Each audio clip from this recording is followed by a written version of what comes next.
একজন মুসলিম নারীর জন্য তার ইজ্জতের হেফাজত অত্যন্ত গুরুত্বপূর্ণ ব্যাপার। এমন একটা সমাজে আমরা বসবাস করতেছি, পাঠ্য বইয়ে শিক্ষার নামে আমাদের সন্তানদের চরিত্র নষ্ট করে দেওয়া হচ্ছে, বিবাহ বহির্ভূত সম্পর্ক করতে তাদেরকে উস্কানি দেওয়া হচ্ছে, শিক্ষার নামে কুশিক্ষা দেওয়া হচ্ছে, যার কারণে আমার সন্তান নষ্ট হয়ে যাচ্ছে। এই জন্য আমি বলি, এমন যুবক এমন যুবতী আজকাল সোনার হরিণ হয়ে গেছে। হাজারে 2-4-10 যুবক পাওয়া যাবে কিনা সন্দেহ, যেই যুবক বুকে হাত রেখে বুক টান টান করে আল্লাহর শুকরিয়া আদায় করে বলতে পারবে তার যৌবনে কোনো হারাম স্পর্শ সে করে নাই, কোনো হারামের কাছে সে যায় নাই, তার চরিত্রকে সে হেফাজত করেছে, কোনো গুনাহে সে লিপ্ত হয় নাই, এরকম কথা বলার মতো যুবক খুব বেশি নাই আমাদের সমাজে। ধ্বংস করে ফেলা হয়েছে বিনোদনের নামে, শিক্ষার নামে, নানা নামে।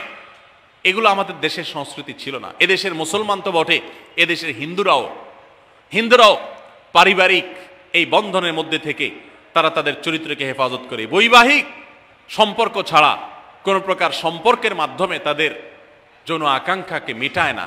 এটা এদেশের মাটির, এদেশের কালচার, এদেশের মানুষের কালচার, এদেশের সকল ধরনের মানুষের কালচার, কিন্তু এদেশের সেই সংস্কৃতিকে ধ্বংস করে দেওয়া হচ্ছে ছোট ছোট বাচ্চাদের বইয়ে এই বিবাহ বহির্ভূত সম্পর্কের কথা বলে। এই জন্য সচ্চরিত্র এখন সোনার হরিণ হয়ে গেছে। নবী সাল্লাল্লাহু আলাইহি সাল্লাম বলেছেন, মাইয়াজমান লি মা বাইনা লিহিয়াইহি ওয়া মা বাইনা রিজলাইহি আদমান লাহুল জান্নাহ। যে ব্যক্তি তার 2 চোয়ালের মাঝখানের অঙ্গ অর্থাৎ মুখ, আর যে ব্যক্তি তার 2 রানের মধ্যবর্তী অঙ্গ তার লজ্জাস্থানকে হেফাজত করবে, অন্যায় খাতে ব্যবহার করবে না, এটার সংরক্ষণের দায়িত্ব এবং গ্যারান্টি যে ব্যক্তি নিজের ব্যাপারে নিজে নিবে, নবী সাল্লাল্লাহু আলাইহি সাল্লাম বলেছেন, আমি তার জন্য জান্নাতের দায়িত্ব নিয়ে নিলাম। যে এটা 2টার দায়িত্ব নিতে পারবে, আমি তার জান্নাতের দায়িত্ব নিলাম। এবং নবী সাল্লাল্লাহু আলাইহি সাল্লাম আরো বলেছেন, আকসারু মা ইউদখিলুন নাস আন-নার, মানুষকে সবচেয়ে বেশি জাহান্নামে নিয়ে যায় কোন জিনিসে? আল ফামু আল ফরজ, এই 2টি অঙ্গ, মুখ এবং লজ্জাস্থান। এই জন্য মা বোনরা, অনেকে আপনাদেরকে অনেক প্ররোচনা দিবে, অনেক গুনাহের পথে আহ্বান করবে।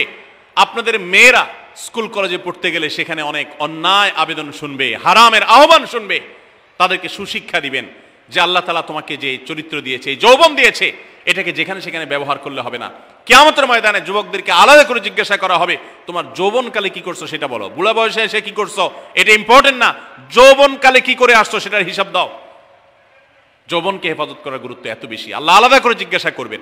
এই জন্য মা বোনদের কর্তব্য তাদের মেয়েদেরকে, ছেলেদেরকে অসৎ চরিত্রতা থেকে হেফাজত করবেন, সংরক্ষণ করবেন, তাদেরকে বুঝাবেন, তাদেরকে সেভাবে বড় করবেন যে বিয়ে শাদীর মাধ্যমে, সাংসারিক জীবনের মাধ্যমে তোমরা তোমাদের এই জীবনকে তোমরা উপভোগ করবে। আল্লাহ তাআলা তোমাদের জন্য যে নিয়ামত রেখেছেন সেই নিয়ামত তোমরা পাবে, কিন্তু অবৈধ উপায়ে কখনো তোমরা সেদিকে পা বাড়াবে না। যারা বাড়ায় তাদের দুনিয়াতেই ধ্বংস হয়, আখিরাত তো আছেই।